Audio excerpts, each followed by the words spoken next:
बिस्मिल्लाहिर्रहमानिर्रहीम। अस्सलाम वालेकुम नाज़रीन, आप यूट्यूब चैनल देख रहे हैं। मैं इमरान खान हूँ। पाकिस्तान के अंदर और पाकिस्तान के बाहर यानी खित्ते में से बड़ी अहम खबरें हैं। सबसे पहले तो ये एक खबर कि ईरान ने 3 बहरी जहाज़ों के ऊपर फायरिंग की है, जिनमें से 2 जहाज़ों को ईरान ने अपने कंट्रोल में ले लिया है। अब तक की इतला के मुताबिक अमेरिका ने एक ब्लॉकेज किया हुआ है बैरूनी सतह पे, यानी पाकिस्तान और ओमान के बीच में एक पट्टी है जहां पे अमेरिकन शिप खड़े हैं और वहां से वो किसी भी बहरी जहाज को गुजरने नहीं दे रहे बकौल उनके। और डोनाल्ड ट्रंप का ये दावा है कि हम वहां किसी चिड़िया को भी पर नहीं मारने दे रहे, बल्कि उन्होंने एक ईरानी जहाज पे कब्जा भी किया, दूसरे ईरानी जहाज पे एक टैंकर पे भी कब्जा किया। फिर ट्रंप ने यह कहा कि चीन से कोई तोहफा जा रहा था, हालांकि इसका डिनाइल भी आ गया है। लेकिन अमेरिका का ब्लॉकेज जारी है और ईरान ने अपना अंदर जो आबने हुर्मुज का ब्लॉकेज है उसको मजीद सख्त कर दिया है। यहां 3 जहाजों को कंट्रोल में लिया जो ईरान से बातचीत किए बगैर जा रहे थे। यानी ईरान का यह मानना है कि जो यहां से गुजरना चाहता है वो गुजर जाए, लेकिन हमारे बताए हुए तरीकाकार के तहत और हमारे साथ कोऑर्डिनेशन में बिला वजह यहां से कोई नहीं गुजरेगा। इंडिया के एक बहरी जहाज के ऊपर फायरिंग हुई थी जिसके ऊपर सफीर को तलब किया गया था और यह दावा किया गया कि वो जहाज ने जो टोल टैक्स अदा करना था वो कर दिया था, लेकिन उसके बावजूद उस पर फायरिंग हो गई। अब खबर कुछ और आई है। खबर यह है कि वो पैसा किसी और ने वसूल कर लिया था और कोई क्रिप्टो फ्रॉड हो गया था। लेकिन एक्चुअली जो ईरानी है, जब उन्होंने रोका वो जहाज नहीं रुका तो फिर उन्होंने फायरिंग कर दी। और अब इस वक्त 3 जहाजों पे फायरिंग हुई, जिनमें से 2 जहाजों को ईरान ने अपनी तहवील में ले लिया। ईरान जो बैरूनी नाकाबंदी है उसको एक जंगी इकदाम करार दे रहा है। ईरान ये कह रहा है कि अमेरिका जंगबंदी की खिलाफ वर्जी कर रहा है और हमारी बंदरगाहों का ब्लॉकेज करना या हमारी बंदरगाहों की नाकाबंदी करना, जैसा कि अमेरिका ने पूरे खित्ते को आगे से ब्लॉक कर दिया है, वो ये कह रहा है कि ये जंगी कदम है और हमें पता है कि इसको खुलवाना कैसे। अब अगर ईरान ताकत का इस्तेमाल करता है इसको खोलने के लिए तो एक नई सिचुएशन क्रिएट हो जाएगी और ये मामला इस खित्ते को एक नई जंग की तरफ खुदा ना खास्ता लेकर जा सकता है। देखिए ईरान के पास ऑप्शंस क्या है। ईरान कोशिश करेगा कि अमेरिका कुछ ऐसा करे जिसके जवाब में ईरान रिटेलिएट करे और इस ब्लॉकेज को खुलवाए। ब्लॉकेज कितना मजबूत है, इस हवाले से चंद लोग सवाल उठा रहे थे। डोनाल्ड ट्रंप ने जो दावा किया उसके मुताबिक तो ब्लॉकेज बहुत ही मजबूत है और बड़ा शानदार ब्लॉकेज है और कोई भी उसको अबूर नहीं कर सकता। जबकि यहां पे हमारे पास कुछ रिपोर्टें मौजूद हैं जो ये बता रही हैं, और ये फाइनेंशियल टाइम्स की रिपोर्ट है, उसकी खबर भी आई हुई है कि अब तक 34 टैंकर्स अमरीकी ब्लॉकेज को क्रॉस कर गए हैं। अब ये तेल लेकर जा रहे हैं। अमरीकी ब्लॉकेज का क्या फायदा अगर वहां से टैंकर्स गुजर रहे हैं तो, और वो गुजरते चले जा रहे हैं। अमेरिका क्यों नहीं रोक पा रहा, ये एक बड़ा सवाल है। देखिए सैटेलाइट उनके पास है, बहुत सारी सहूलतें उनके पास है। तो मैंने आपसे कहा था कि यहां पे सिर्फ गरीब ममालिक के या कमजोर ममालिक के ऑयल टैंकर्स नहीं गुजरते, यहां बहुत अमीर और ताकतवर ममालिक की भी तजारत होती है, जिनमें जापान है, कोरिया है, चाइना है और बड़े ममालिक हैं, इंडोनेशिया, मलेशिया, इंडिया, पाकिस्तान है। ये सारे मुल्क जो हैं वो अमेरिका के साथ इनके ताल्लुकात ठीक है और अमेरिका इनके साथ जंग में क्यों जाएगा। तो अगर ईरान वहां से कुछ पैसा वसूल करके जहाजों को निकाल रहा है या वो अपने एक तरीकाकार से निकाल रहा है तो अमेरिका भी सारे जहाजों को रोक नहीं पा रहा। फाइनेंशियल टाइम ने जो डाटा जारी किया उसके मुताबिक अब तक 34 टैंकर्स अमेरिकी ब्लॉकेज को क्रॉस कर चुके हैं, जबकि अमेरिका का दावा इसके बिल्कुल बरअक्स है। डोनाल्ड ट्रंप ने 2 स्टेटमेंट दिए हैं। ऐसा लगता है कि डोनाल्ड ट्रंप अपनी एक अलग ही दुनिया में रहते हैं और वो किसी और तरीके से चीजों को देखते हैं, जैसे दुनिया देख रही है वो वैसे नहीं देखते। एक तो डोनाल्ड ट्रंप ने कहा कि ईरान इज कोलैप्सिंग फाइनेंशियली, कि माली एतबार से ईरान जो है वो तबाह हो रहा है और वो ये चाहते हैं कि आबनाए हुर्मुज खुली रहे और फौरी तौर पे खुल जाए। स्टार्विंग फॉर कैश, यानी वो इस वक्त पैसे पैसे के लिए तरस रहे हैं। रोजाना की बुनियाद पे $500 मिलियन ईरान का नुकसान हो रहा है। ईरान की मिलिट्री और पुलिस शिकायत कर रहे हैं कि उन्हें तनख्वाह नहीं दी जा रही। ये डोनाल्ड ट्रंप ने दावा किया। अब ये तो सिर्फ अमेरिका ने बंद किया कितना अरसा पहले, मैक्सिमम अमेरिका को यह बंदिश किए हुए 1 हफ्ता हुआ है। तो 1 हफ्ते में ईरान की इतनी बुरी हालत होगी कि पुलिस को भी तनख्वाह नहीं मिल रही, फौज को भी तनख्वाह नहीं मिल रही। तो डोनाल्ड ट्रंप तो ऐसे बात कर रहे हैं जैसे डोनाल्ड ट्रंप ने पिछले 6 महीने से बंद किया हुआ है आपने हुर्मुज को, या बाहर की तरफ से जो ब्लॉकेज उसने लगाया हुआ है। ये तो 6 महीने या साल बाद करने वाली बातें हैं जो डोनाल्ड ट्रंप ने अभी शुरू कर दी हैं कि जनाब तनख्वाहें मिलना बंद हो गई, पैसे पैसे को तरस गए। ऐसा तो नहीं हो रहा। ईरान के पास पैसे भी हैं। अव्वल तो ईरान ने जब ये कहा कि उसे वॉलंटियर चाहिए तो लगभग 1.5 करोड़ लोगों ने आकर वॉलंटियर बनने के लिए अपने आप को पेश कर दिया कि हम जंग में लड़ना चाहते हैं, हमसे काम करवा लें। तो ऐसे मुल्क में तनख्वाहों के लिए पुलिस वाले और फौज वाले क्यों लड़ेंगे। या हालात खराब करेंगे। तो ये डोनाल्ड ट्रंप ने अपनी एक दुनिया बनाई हुई है और उस दुनिया के अंदर रहते हैं। फिर एक और बात कही कि ईरान नहीं चाहता कि आबनाए हुर्मुज़ को बाहर की तरफ से बंद रखा जाए, वो इसे खोलना चाहते हैं ताकि रोजाना जो $500 मिलियन का उनका नुकसान हो रहा है वो नुकसान उनका ना हो। वो कहते हैं 4 दिन पहले मेरे तक कुछ लोग पहुंचे थे और मुझे ये कह रहे थे कि सर ईरान ये चाहता है कि आबनाए हुर्मुज़ को खोल दिया जाए इमीडिएटली। अब ये कौन लोग थे? यासिम मुनीर साहब ने ईरान का ये पैगाम पहुंचाया था डोनाल्ड ट्रंप को कि आबनाए हुर्मुज़ को फौरी तौर पे खोल दिया जाए बाहर की तरफ से। ईरान ने तो खोल दी थी पाकिस्तान की दरखास्त के ऊपर, लेकिन डोनाल्ड ट्रंप को जब ईरान ने कहा कि फिर आप भी खोल दें इसको, ये ब्लॉकेज खत्म करें, तो उस पर डोनाल्ड ट्रंप ने इनकार कर दिया। डोनाल्ड ट्रंप ये समझते हैं, अपने इस ट्वीट में उन्होंने ये कहा भी कि अगर हम आबनाए हुर्मुज़ को खोल देंगे तो फिर ईरान के ऊपर डील के लिए दबाव नहीं कर पाएंगे। ट्रंप को यह लगता है कि वो 2 ही तरीकों से ईरान पे डील के लिए दबाव डाल सकता है। एक, ईरान की सारी बंदरगाहों की ब्लॉकेज जो उसने किया हुआ है कि मैं वहां पे नाकाबंदी करके तो ईरान पे दबाव डालूंगा और इसके जरिए से ईरान के साथ एक डील हासिल करूंगा। और दूसरा, डोनाल्ड ट्रंप को लगता है कि बमबारी करके, कि बहुत बड़े पैमाने पे बमबारी करनी पड़ेगी और उस बमबारी के नतीजे में ईरान पे इतना दबाव डलेगा कि ईरान हमारे साथ मुज़ाकरात करेगा या डील करेगा। तो वो इसको एक हथियार की तरह इस्तेमाल कर रहे हैं। लेकिन अब तक जो इतला आई है उसमें 34 ऑयल टैंकर्स अमरीकी ब्लॉकेज क्रॉस करके चले गए।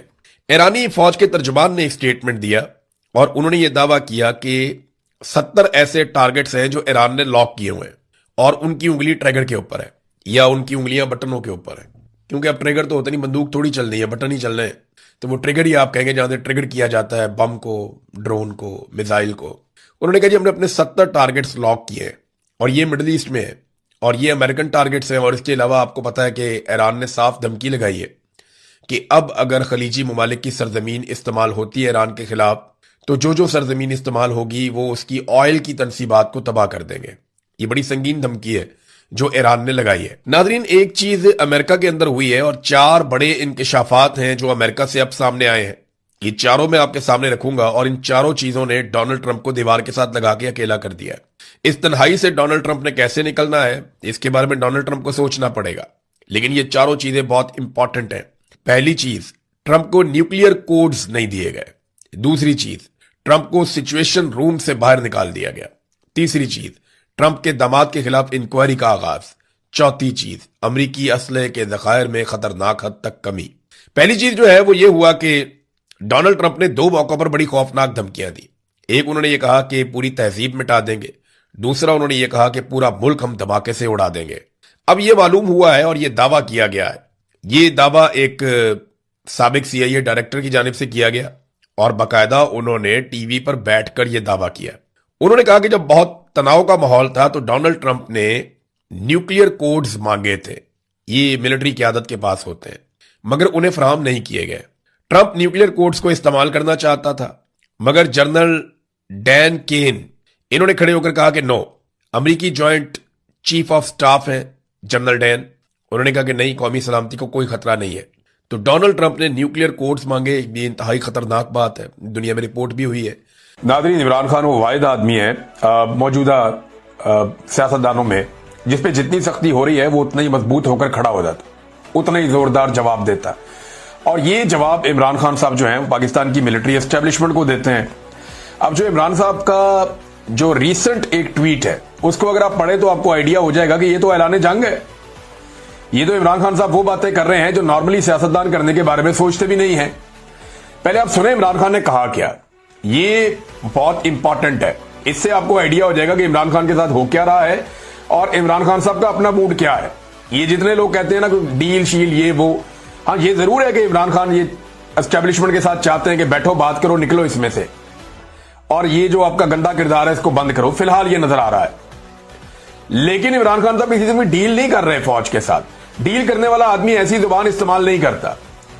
ये जो लोग कहते हैं ना कि फौज की इमरान खान साहब दोबारा जाके गोद में बैठना चाहते हैं, या जो लोग इस तरह की बातें करते हैं कि जनाब इमरान खान साहब ये चाहते हैं कि फौज उन्हें दोबारा से इक्तदार के अंदर ले आए और उन्हें वही बड़ी सहूलत मिल जाए जैसी उनको माजी में थी, तो ये नहीं है, ये बात ही नहीं है।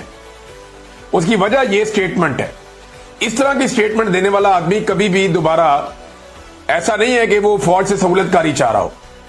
ये स्टेटमेंट वो आदमी देता है जो ये चाह रहा हो कि निकलो बीच में से, यानी मेरा मुल्क है मैं चला लूंगा भाई, हम मुल्क के मालिक हैं, तुम जबरदस्ती आके तुमने हर चीज पे कब्जा किया हो। तो ये इस तरह की सोच वाला आदमी ये बात कर सकता है। अब जरा ये देखें आप, पाकिस्तान में इस वक्त मार्शल लॉ नहीं, आसिम लॉ नाफिज है।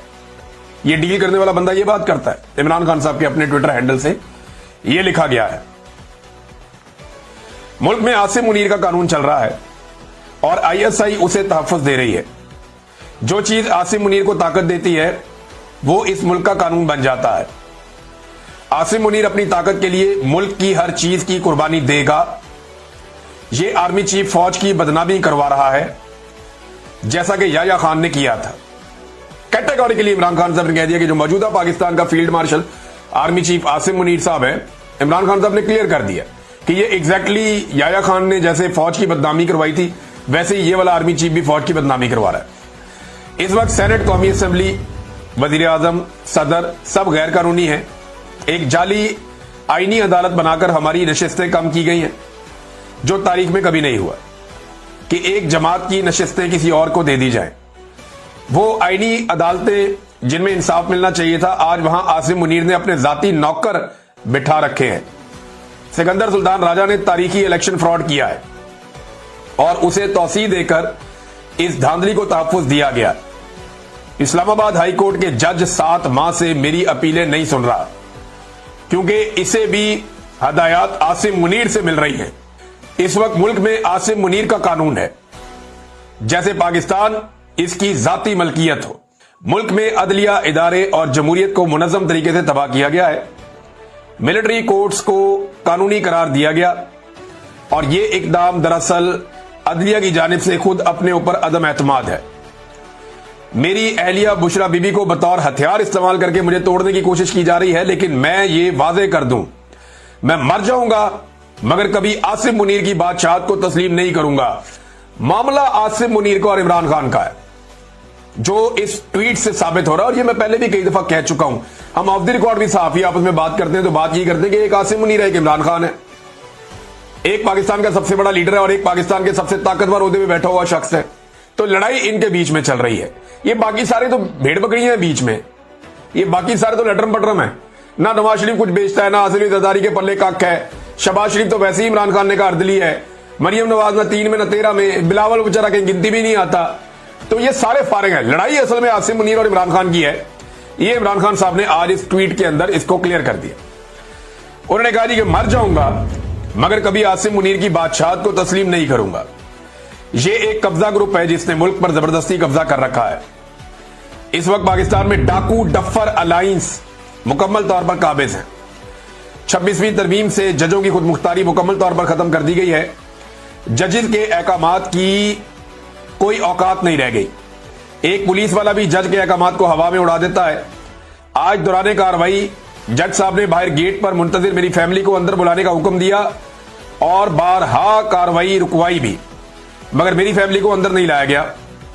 इसका मतलब है कि पुलिस एहलकार के सामने जज के अहकामात की कोई वक़्त नहीं है। हमारा इंसाफ का निजाम मुकम्मल तौर पर दफन हो चुका है। मुल्क इस वक्त तबाह होता है जब नाअहल शख्स को उस पर बिठाया जाए, कुर्सी पर बिठाया जाए, मुल्क पर बिठाया जाए। आसिम मुनीर मुल्क और मोहसिन नकवी क्रिकेट संभाल कर बैठ गया है। इनकी अहलियत क्या है? मोहसिन नकवी की वजह से आज हमारी टेस्ट टीम 9वें नंबर पर पहुंच चुकी है। जब इस तरह के नाअहल लोग बिठाए जाएंगे तो खेलों समेत हर शोबे का यही हाल होगा। ऊपर से मोहसिन नकवी साहब के बड़े बड़े स्कैंडल्स मीडिया ला रहा है जनाब। वो बता रहा है कोई कि पीसीबी में इतना पैसा उड़ा दिया, ये फलां जगह पे इतना पैसा उड़ा दिया, इनके खर्चों पे अल्लल्ले तलल्लों पे इतना पैसा लग गया, फलां फलां होटलों में जाके ठहरते रहे, वहां इतना पैसा लग गया। तो जो बंदे मिलियन बिलियन में पाकिस्तानियों को पढ़ते हैं उन्होंने देखे पाकिस्तान का हाल क्या कर दिया। फिर वो ये कहते हैं जब नाअहल लोग ओहदों पर काबिज कर दिए जाएं तो ये बहुत खतरनाक होता है कि किसी को बगैर अहलियत सिर्फ ताकत के जोर पर इदारों पर मुसल्लत कर दिया जाए। मुझ पर टॉर्चर बहुत बढ़ा दिया गया है। मुझे 22 घंटे सेल में कैद तन्हाई में रखा जाता है। मैं आपको पहले भी बता चुका हूं और ये कानून है, सिर्फ पाकिस्तान में नहीं आलमी सतह पे भी। अगर किसी को कैद तन्हाई में डाला जाता है तो ये अदालत के अहकामात में हो सकता है, क्योंकि कैद तन्हाई आज खुद एक सजा है। तनहा किसी बंदे को या कैदी को रखना ये एक बड़ी खौफनाक सजा होती है और ये सजा किसी अदालत के हुक्म के बगैर नहीं दी जा सकती, जो अदालत की इंफॉर्मेशन से बाहर इमरान खान साहब को दी जा रही है। वो ये कहते हैं कि 22 घंटे मुझे सेल में कैद तन्हाई में रखा जाता है, किताबें नहीं दी जा रही, हालात हादरा से बेखबर रखने के लिए ना ही अखबार दिया जा रहा है और ना ही टीवी देखने की इजाजत है।